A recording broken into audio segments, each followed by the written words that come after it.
Merhaba arkadaşlar, Part 2 videomuza hoş geldiniz. Sit yapıyoruz. Telli olandan yapıyoruz bu sefer.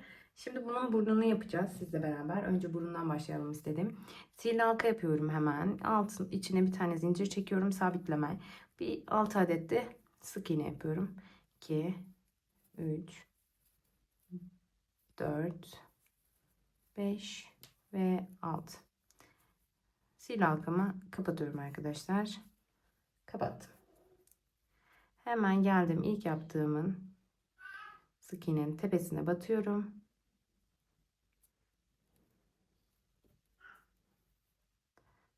İpimi de tığımın üzerine koydum yürütmek için. Kapatma işlemi yapıyorum burada. Bir tane zincir çekiyorum. Ve dibine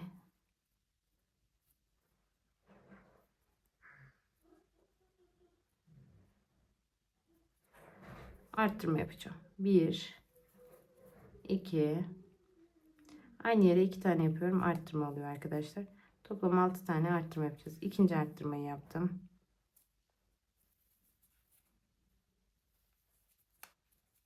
Üçüncü arttırmamı yaptım.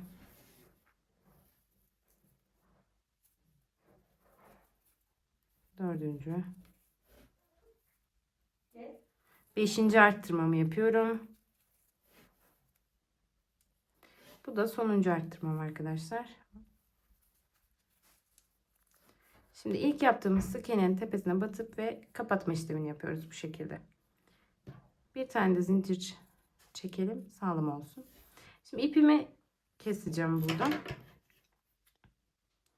İpimi bir tık uzun kesiyorum. Burnu dikeceğim çünkü.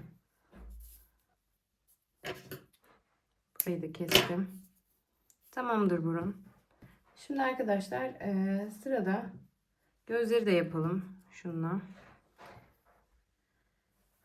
Beyaz ipimi aldım.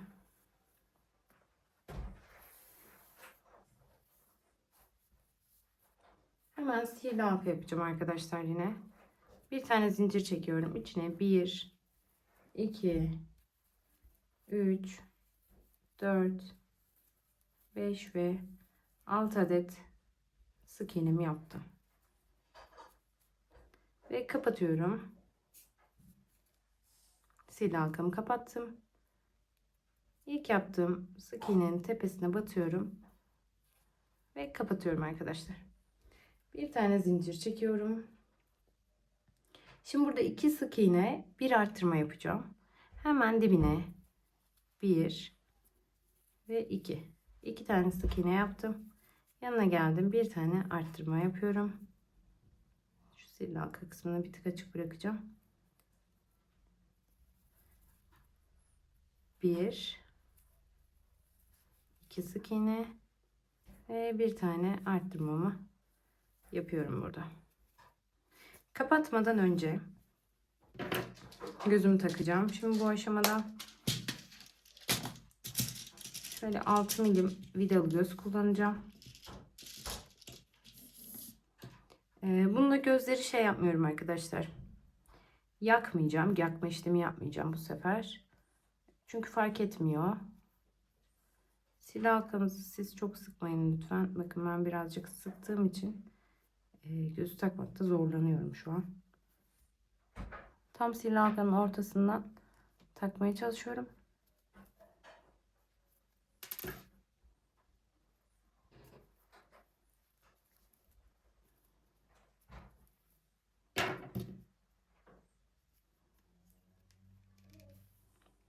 Evet. Biraz zor oluyor. Yani bence en çok zorlayan kısım şu gözün şu kısımları diye düşünüyorum ben. Çünkü çok küçük ve gerçekten girmiyor. Bu da tırtıklı. Tamamdır. Gözümüzü taktık. Hemen şu kapağını da kapatalım. Kilitini. Şöyle de kilitledim arkadaşlar. Gözümü taktım. Şimdi şu ipi, şu uç ipini şuradan bir keseceğim. Elim ayağıma dolaşmasın diye. Şimdi bu sırayı bitirmiştik. Kapatıyoruz artık bu sırayı. İlk yaptığımız sık iğnenin tepesine batıp kapatıyoruz. Bir tane zincir çektim. Hemen dibine batıyorum şimdi. 1, 2, 3, 4, 5, 6, 7 ve 8. 8 tane sık iğnemi ördüm. Tekrardan kapatıyorum. Şimdi artırma eksiltme yapmadan 8 tane sık iğnemizi 2 tur örmüş olacağız toplam. Bir turunu ördüm ben sizle beraber. Şimdi bu turda şöyle birazcık düzeltiyorum arkadaşlar elimle.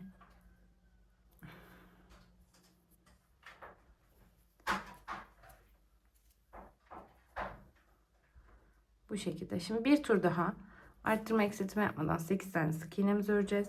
Bir tane zincir çekiyorum. Hemen dibine batıyorum. 1, 2, 3, 4, 5, 6, 7 ve 8 arkadaşlar. Şimdi ilk yaptığım sık iğnenin tepesine batıp kapatıyorum bunu. Şimdi bir sonraki tura geçiyorum. Bir tane zincirimi yine çektim. Bu sefer eksiltme ile başlıyorum arkadaşlar. Sık iğne ile değil. Eksilteceğim. 4 defa eksiltme yapıyorum. Birinci eksiltmeyi yaptım. İkinci eksiltmem.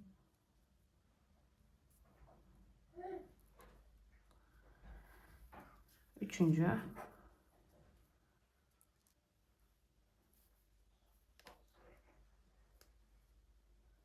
Bu da dördüncü eksiltmem arkadaşlar. Tamamdır. Bitti. Şimdi ilk yaptığım eksiltmenin tepesine batacağım. İçinden geçirip kapatacağım. İpimi de kısa bir şekilde keseceğim. Tamamdır. Gözümüz iç kısmı bitti arkadaşlar. Şimdi şu dış kısmını yapacağız. Gözümüzün. İşte burada. İpimizi alalım. Tekrardan kahverengi kısmı yapıyoruz. Sivri halkayla başlıyorum hemen. İçine bir tane zincir çekiyorum. 6 tane sık iğne yapıyorum. 1, 2, 3, 4, 5 ve 6. Şuradan sayayım. 1 dakika. 4, 5 ve 6. Şimdi ilmeğimi şöyle çektim. Sil halkamı sıkıştırdım güzel bir şekilde. İlk yaptığım sık iğnenin tepesine batacağım arkadaşlar. 2, 4 ve 6. Yani ilk yaptığım sık iğnenin tepesine batıyorum ve kapatıyorum. Şimdi burada hemen yanına yapacağım bu sefer. Zincir çekmedim arkadaşlar. Bakın bir tane sık iğne yaptım. Ve buna bir tane ilmek belirleyici takıyorum ilk önce. Bu benim belirleyici ilmeğim olacak. Hemen yanına bir tane daha sık iğne yaptım. Toplam 6 tane arttırma yapacağım bu sırada.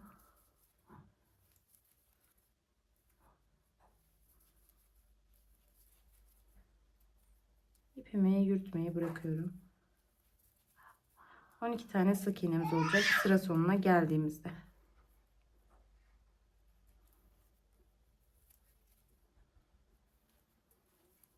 Tamamdır.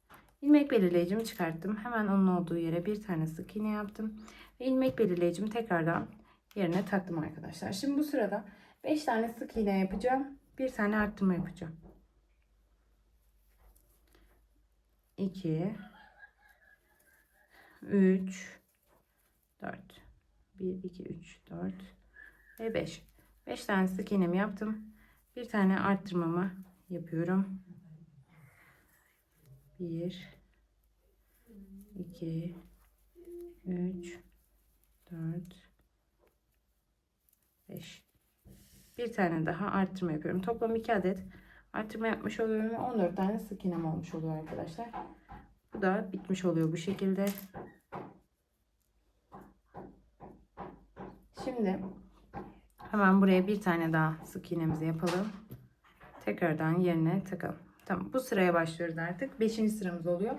Bunda da bir tur boyunca arttırma eksiltme yapmadan 14 tane sık iğne örüp gelelim. Evet arkadaşlar, şimdi 5. sıramızda 4. sıramızda bitirmiş olduk. Şimdi hemen gelip kapatıyoruz ve gözün bu kısmını da bitirmiş oluyoruz arkadaşlar. Kestim şöyle gözümü. Şunu da göstereyim hemen. Şuradan içeriye alacağım ipi, ikincisinden batıp temiz bir görüntü olsun diye bu şekilde yapıyorum ben. Şunları bir tık kısaltabilirim.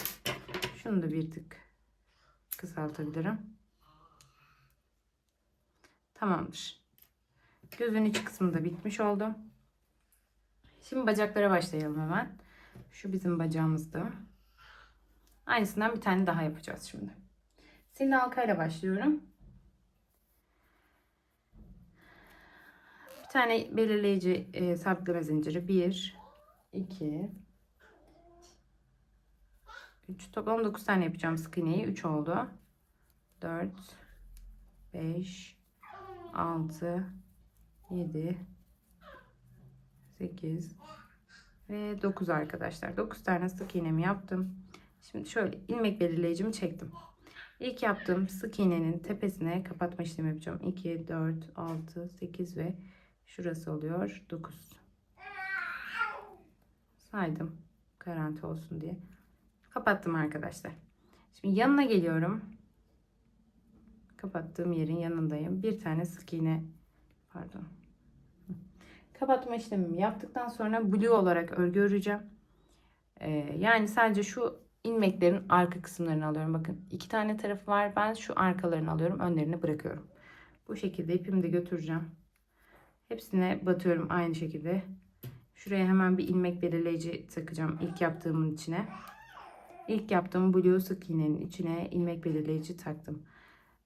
Bu şekilde arkadaşlar. Hepsinin arka loblarına batacağım. Sadece ilmeklerim. Bakın şurada önde çizgi gibi kalıyor. Bakın arkalarına batıyorum sadece. Şuralarına batıyorum. Şu kısımlara batıyorum. Bu şekilde örüyorum arkadaşlar. İpimi de yürütüyorum burada. Bırakabilirim artık. Zaten bir sıra yapacağız bu işlemi. Sonra normal öreceğiz.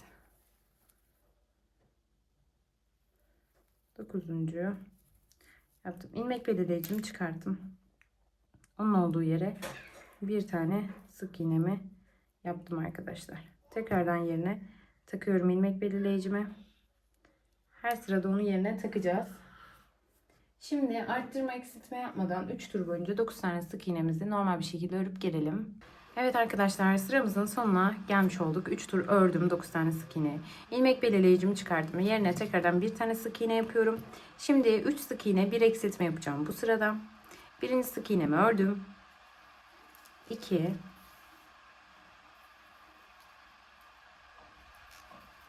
3.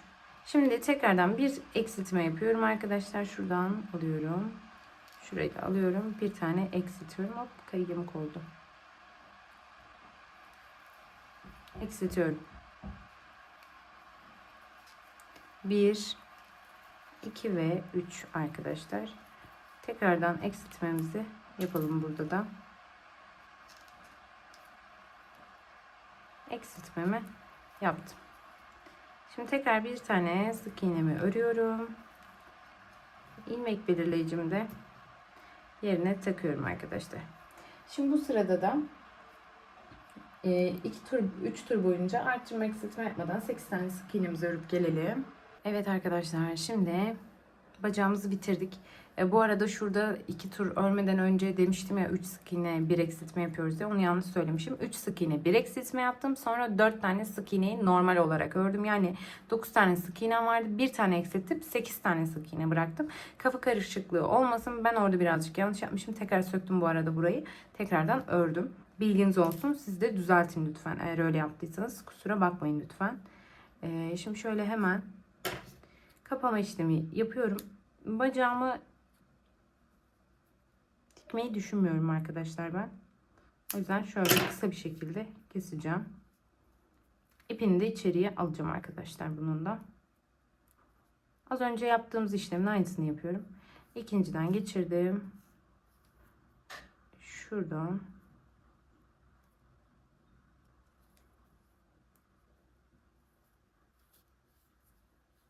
Bunu içeriye katacağım en son. Bunun tırnakları var. Tırnakların hepsini beraber göstereceğim. Kolu da yapalım. Ondan sonra tırnağını göstereceğim. Nasıl yaptığımı. Tekrardan bir sihirli halka yapıyorum arkadaşlar şimdi. 1, zincir çektim.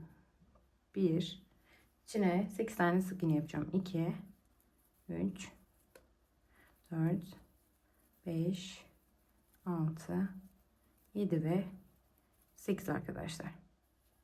Şöyle kapatma işlemimi de yaptım şimdi. İlk yaptığım sık iğnenin tepesine batacağım. Sil halkamı kapattım. Şimdi ipimi içeride yürüteceğim arkadaşlar. Bu ipin fazlalığını kesiyoruz sonra. Nereye gitti diye düşünmeyin, yani ben kestim. Diğer bacak kısmında. Şimdi blue olarak öreceğim arkadaşlar yine. Az önce gösterdiğim gibi. Şu ilmeklerin 2 tane tarafı var. Ben sadece şu kısımlarını örüyorum. Hemen yanındaki ilmeğe 1, 2, 3, 4, 5, 6, 7 ve 8 arkadaşlar.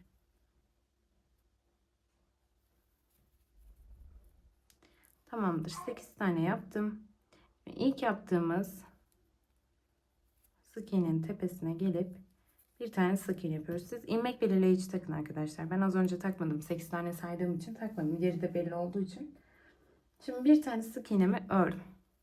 Yanına geldim. Hemen ikinci sık iğnemi örüyorum. Bir tane eksiltme yapacağım şimdi bu sırada. Birazcık elimle düzeltiyorum. Bakın, kıvrıldığı için çok gözükmüyor. Ön kısımlarını alacağız. İçe doğru kıvrılıyor. 2 tane sık iğne ördüm. Ve bir tane eksiltme yapıyorum şu an.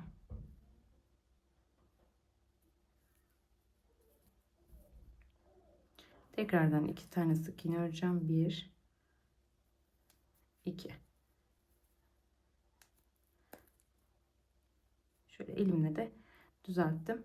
Şu ipimi keseceğim arkadaşlar şimdi. Şurayı bir öreyim.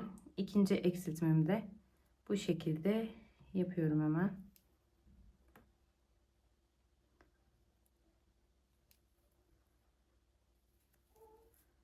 Eksiltiyorum. İlmek belirleyicimi çıkarttım arkadaşlar. Şimdi buraya onun olduğu kısmı bir tane sık iğne yapıp bırakıyorum. Şu ipi şuradan bir keselim.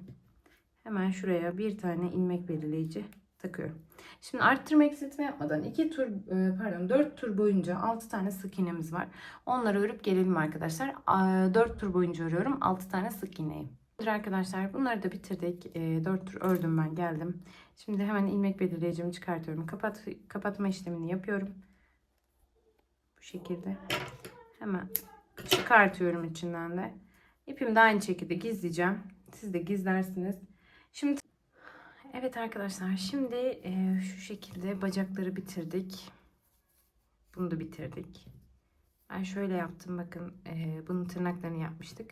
Şimdi bunun da tırnaklarını göstereceğim. Bütün hepsine aynı işlemi uyguluyoruz. Yani kola ve bacağı hepsinde aynı işlemi uygulayacağız. Size onu da göstereyim. Hemen birlikte yapalım. Şöyle beyaz renk ipimi alıyorum arkadaşlar. Bir tane ilmek hazırlayacağım. Şöyle tığımın etrafında doluyorum ve geçirdim. Bir zincir yaptım buraya. Bu benim başlangıç ilmeğim olacak. Şöyle aldım, bakın, ayak kısmını. Şurası arkaya gelecek şekilde alıyorum. Şuradan 4 tane, bakın, blue şeklinde ördüğümüz kısımlar var. Şurada belli oluyor zaten. Şuradan şu kısımları. Buradan şimdi 4 tanesini belirliyorum arkadaşlar. Şöyle bunu da arkaya gelecek şekilde aldım. Şuradan başlatıyorum. Evet. Buradan şimdi aldım hemen o uç ilmeğini. Blue ördüğüm kısımdaki yere. Buradan bunu geçirdim. 1 ve 2. 2 tane zincir çektim. İlk zincirimin içine ilmek kaydırma yapıyorum.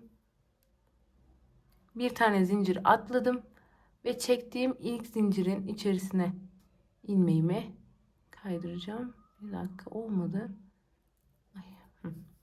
Şimdi arkadaşlar, şurada ikinci yandaki ilmeğine geliyorum.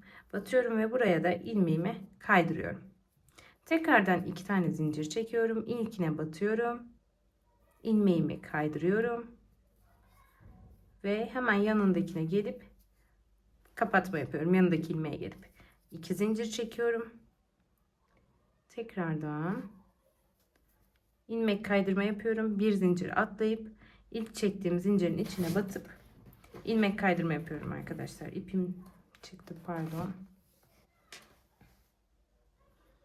Evet. Şimdi tekrardan bakın 2 tane zincir çektim. İlmek kaydırmamı yaptım. Hemen yanındaki blue ördüğüm kısma batıyorum ve tekrardan ilmek kaydırma yapıyorum ve bir tane zincir çekiyorum arkadaşlar. Ben bunu sağlamlaştırmak için yapıyorum. İpimi de kesiyorum. Çok uzun kesmenize gerek yok. Şöyle sıkıştırdım. Tırnakları bu şekilde duracak. Şimdi sağlamlaştıracağız burayı. Şu alt kısmından battım. Bakın ilk battığım yerin altına denk geliyor. Bitişine olmasına özen gösteriyorum. Şimdi bunu yukarıdan girdim bu arada. Şöyle yukarıya doğru çıkarttım arkadaşlar. Aynı işlemi bu taraf için de yapacağım. Tam şu dip kısmına çıkartıyorum tığımı.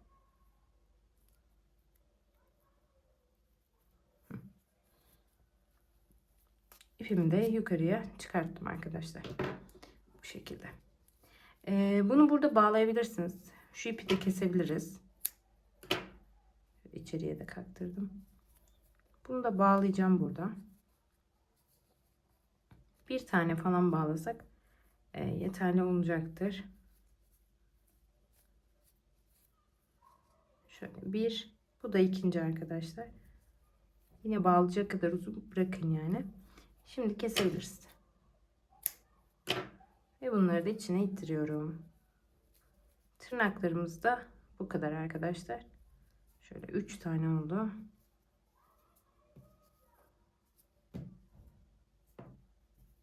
Bu şekilde bütün tırnakları yapıyoruz arkadaşlar. İsterseniz burada bacakları çok az doldurabilirsiniz. Şöyle elinizde el yapı. Kollara gerek yok da bacak kısmını bir tık doldurabiliriz.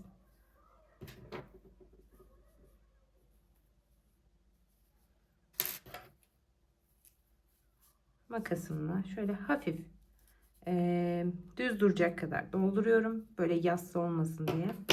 Şunu da keselim. Bunu da kapatmıştık burada. Şöyle hemen kötü görüntüden de kurtulalım. Bunu hepsine yaptım arkadaşlar.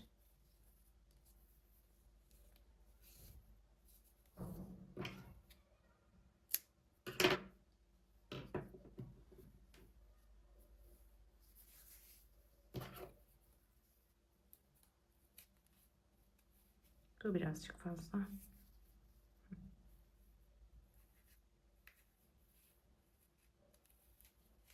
İçine bunu da ittireceğim.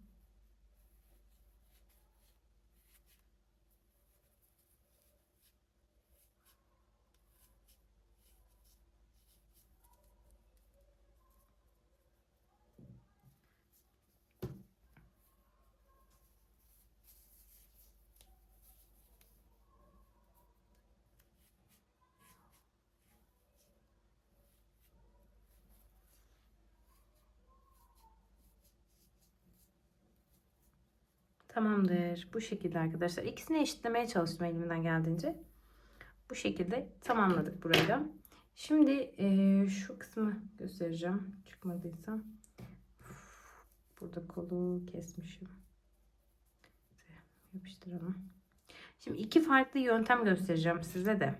İkisi de aynı oluyor aslında. Ama siz nasıl isterseniz öyle yapın. Bakın. Onun için uzun bıraktım. İpimi burada. Kollarını göstereceğim şimdi size ben. Ben şu kol kısmı var ya arkadaşlar. Böyle karşılıklı gelerek dikebilirsiniz.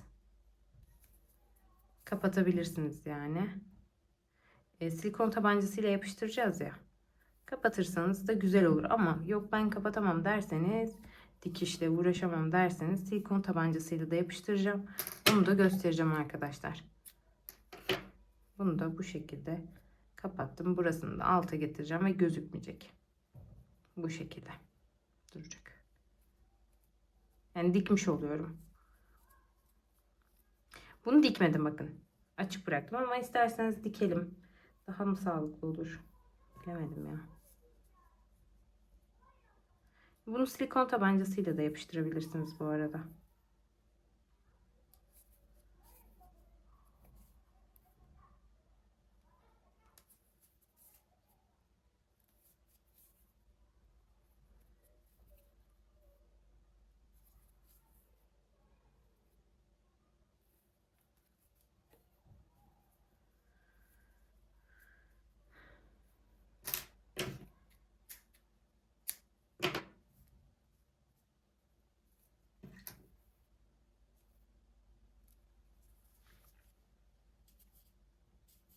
İçine de kaktırdım şu uç kısmını gözükmesin diye.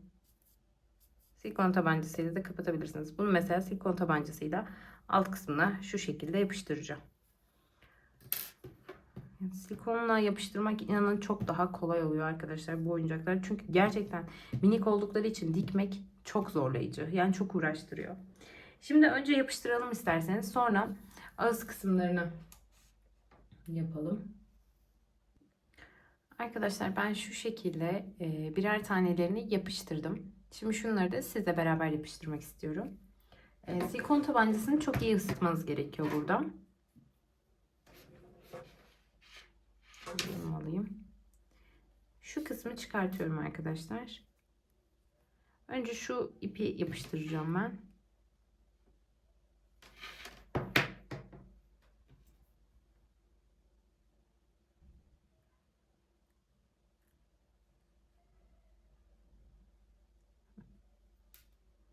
Böyle olduğu yere göz kararı ayarladım zaten yerinde. Şimdi bunu çıkartıyorum. Şu kısmında buradan bastırırken yapıştırıyorum.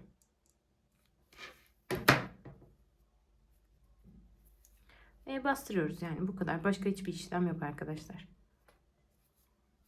Bu bacakları da şu sihirli halka yaptığımız yer var ya, orta kısım. Onun içine gelecek şekilde yaptım ben. Onu da şöyle ayarlıyorum. Bakın şöyle göz kararı ayarladım yerlerini. Çıkartıyorum iğneyi. İğneyi tutarken şurada elimle yerini belirliyorum.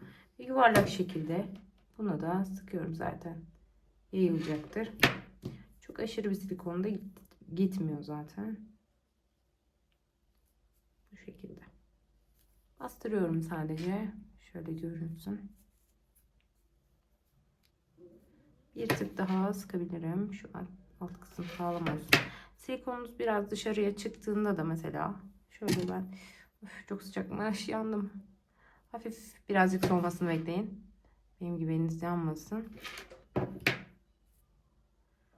Şöyle bastırın arkadaşlar. Hemen soğumuyor silikon. Ben birazcık fazla ısıttım. Daha sağlam olsun diye öyle yaptım. Tamamdır. Şöyle bastırıyorum.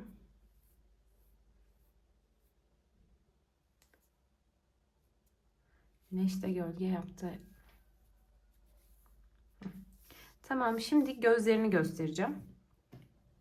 Bu şekilde gözlerimiz vardı. Şu iplerin uç kısmını kesiyorum arkadaşlar biraz. Şöyle az bir şey kalabilir. Şimdi şuradaki ipleri de içine doldurdum içine. İçine birazcık silikon sıktım. Gözümü aldım. Şu şekilde gözümü bunun ortasına yerleştirdim.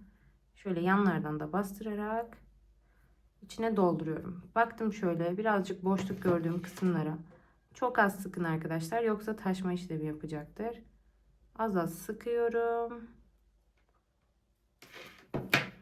Sonra gözü içine koyup almasını istediğim şekilde veriyorum. Bastırıyorum arkadaşlar kenarlardan. Daha bakın donmadı, soğumadı silikonu. Şöyle diğerini de hazırladım. Şimdi sadece şu kısım kaldı. Burnu kaldı. Burnunu yapıştıracağız en son. Şöyle düz olmasına da özen gösterin, şu düzlüğe. Şöyle gözleri rastgele bir yerlere koyacağım arkadaşlar. Şu kısım iyi. Ben hep ölçerek giderim. Çok aşırı şeyim yok. Yani şöyle yapıyorum. İğneliyorum arkadaşlar önce. Bakıyorum gözüme iyi geliyorsa hemen o sıraya yapıyorum. Genelde şu iki sıraya denk geliyor gözler falan.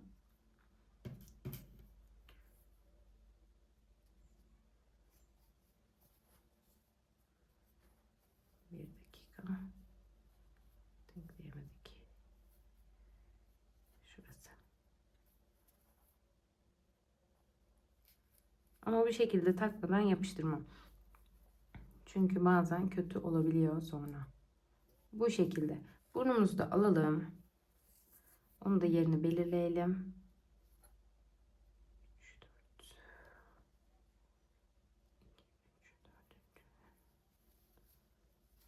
Şöyle.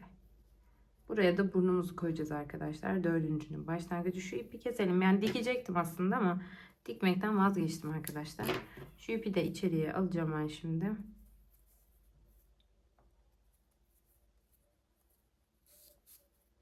Yapıştıracaksanız bu şekilde ipinizi içeriye almanızı tavsiye ederim size de.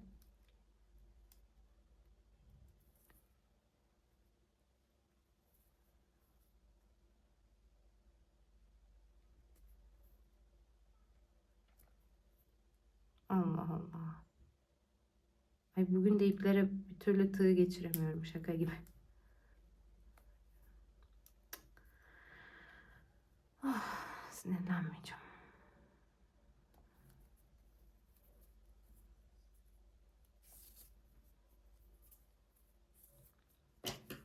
İpimi kesiyorum.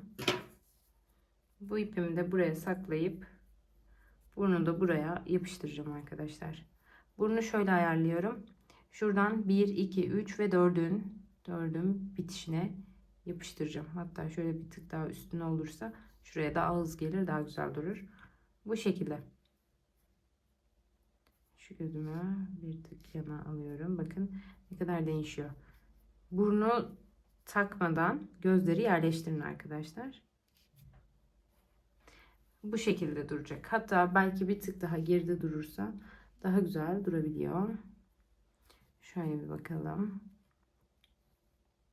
Bu şekilde arkadaşlar. Gayet tatlı durdu. Şöyle sabitleyeceğim gözlerini. Şu burnunu bir sabitleyelim. Ortaladık. Hazır ortalamışken. İçine sıktım silikonumu. Ve bastırıyorum sadece. Başka hiçbir şey yapmıyorum. Biraz fazla sıkmışım. Dışarıya çıktı. Onu hemen alacağım oradan. Elim yandı biraz ama aldım. Sıcakken almazsanız iz yapar. O yüzden sıcakken almanızı tavsiye ederim. Elinizde alamıyorsanız başka bir şeyle alabilirsiniz. Fazla sıkmışım arkadaşlar. Siz biraz daha az sıkın. Çok erittiğim için çok akıyor. Çok akışkan. Bastırınca da hemen çıkıyor. Şimdi burnumuza göre ortalayacağız arkadaşlar gözlerimizde. Şurasının iyi olduğunu düşünüyorum. Bu arada şey takılıyken yapacağım. Şöyle hafif kaldırtıp şöyle. Haydi bismillah. Tamam. Gözümüzde yapıştırmış olduk.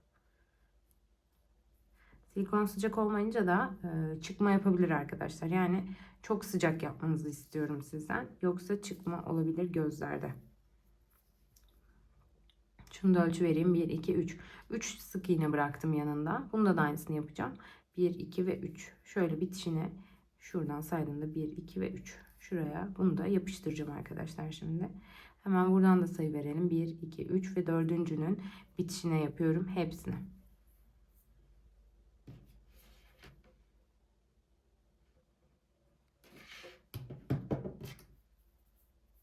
Şu iğneyle düzeltelim. Bastırıyoruz, yani burada farklı bir işlem yok. Eksik gördüğüm kısımlara da bir tık daha silikon sıkacağım şimdi. İğneleri çıkartabiliriz. Artık tutmuştur zaten. Şöyle şu göz daha sağlam olsun diye şu alt ve arka kısımlarına da sıkıyorum birazcık silikonundan. Ve şöyle yapıştırıyorum arkadaşlar. Tutuyorum böyle. Yapışmasını bekliyorum, yani farklı bir işlem yapmıyorum şu an. Birazcık uzun bir video oldu bu.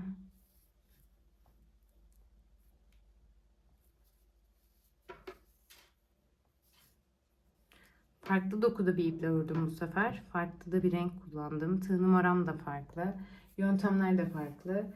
Siz hangisini tercih ederseniz onu yapın.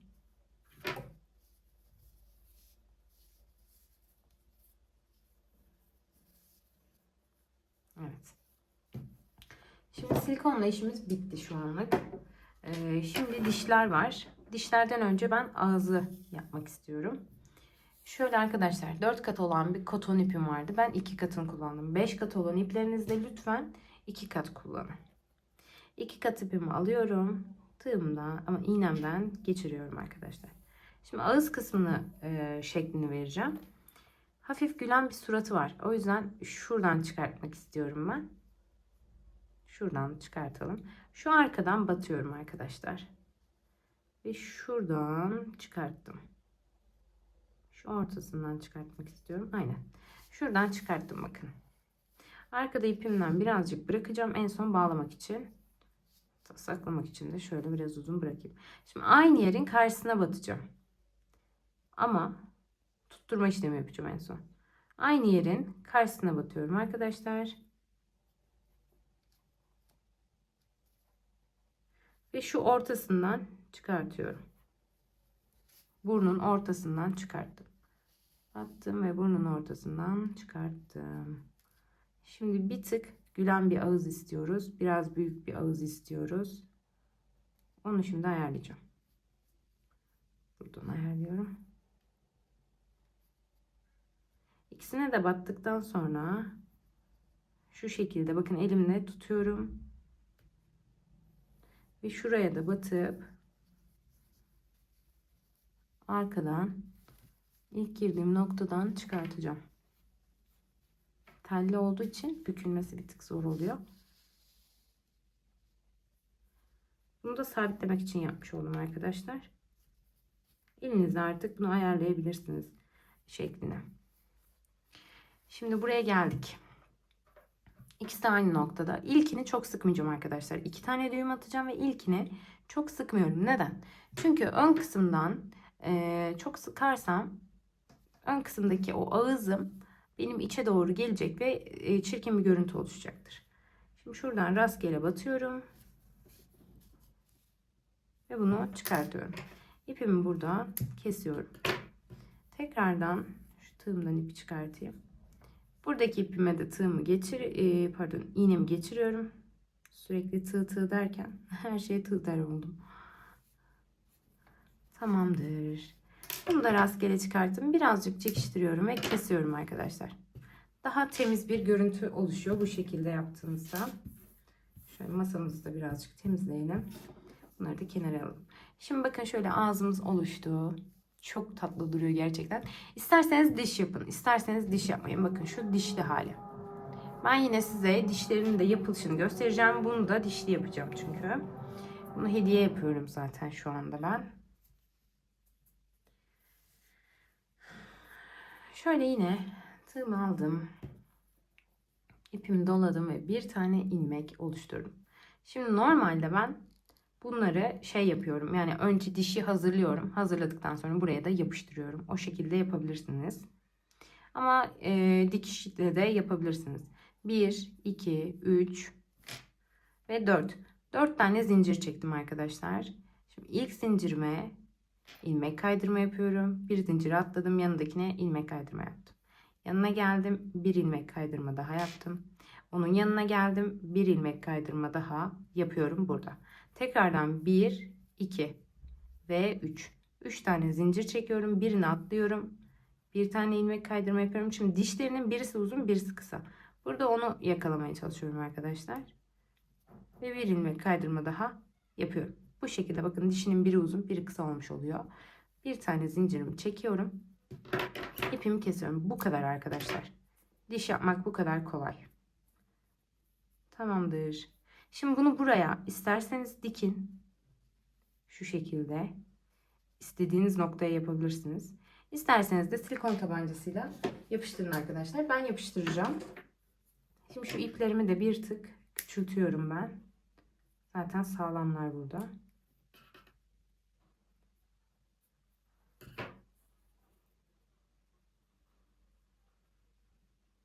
Şöyle elimle katlayacağım. Burada bağlayabilirsiniz bunları. Kesmeden önce bağlayabilirdik. Şu şekilde şuraya yapacağım bu sefer. Bakın bunu da buraya yapmıştık. Bunu da bir tık daha yana kaydırmak istiyorum. Daha tatlı duracak diye düşünüyorum. Bunu da buraya yapıştıracağım. Silikon tabancam ısındı. Şu ipleri şuraya bir sabitleyeyim arkadaşlar önce.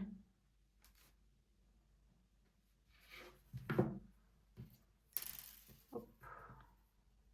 Elimle yapacağım ya. Tamam. Zaten küçük bir şey.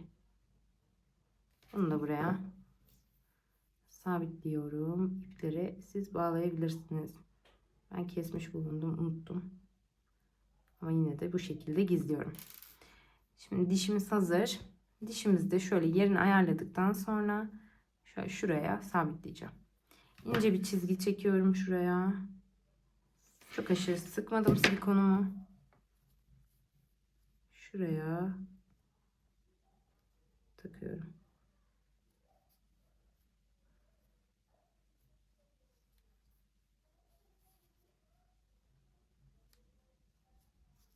Tamamdır. Şöyle şunları da çekeyim ve size göstereyim hepsini.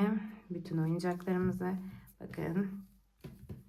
Şöyle buruk, şöyle bir tane telsiz sit, bir tane de telli sit yapmış olduk arkadaşlar. Şimdi bakın. Bunu böyle istediğiniz şekilde kıvırabilirsiniz. Telli olduğu için bu şekilde duruyor. Şöyle de yapalım. Şöyle daha güzel duruyor. Düzeltelim bir. Şöyle yapalım. Bakın arkadaşlar çok güzel oldu gerçekten. Arabalarımıza asamıyoruz artık. Ceza geldiği için ama şey yapabilirsiniz. Yine torpido kısmına ve direksiyon kısmına tekrardan takılabiliyor diye biliyorum ben. Sadece aynaya asılmıyor diye biliyorum. O kısımlara bir yerlere koyabilirsiniz. Bu da telsiz olan arkadaşımızdı. Onu da şu şekilde yaparak kullanıyoruz. Buraya kadar izlediyseniz arkadaşlar kanalıma abone olup bana destek olabilirsiniz. Desteklerinizi bekliyorum. Beğeni ve yorumlarınızı bekliyorum. Takıldığınız bir yer olursa yazın. Elimden geldiğince dönüş yapacağım size. Instagram adresimden de beni takip ederseniz sevinirim. Instagram adresimi de aşağıya açıklamalara ekleyeceğim arkadaşlar. Görüşmek üzere bir sonraki videoda. Görüşürüz. Hoşçakalın. Kendinize çok iyi bakın.